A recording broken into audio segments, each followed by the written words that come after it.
Hello, in this video I want to show you how to clean sensors on Medion x50 SW. To do this, we'll need one sheet of microfiber cloth that I have right here.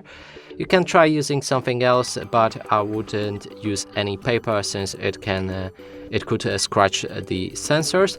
Now, I'm also gonna spray in some glass cleaner, spread it across the sheet, and then find all of the sensors. So there's two of the sensors in front, and we can just swipe through them.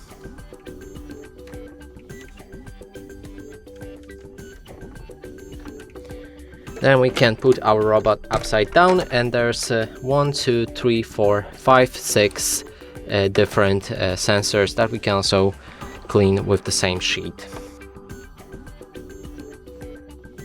And that's it for this video. Hope you like it. Please consider subscribing to our channel, leave a like and a comment below.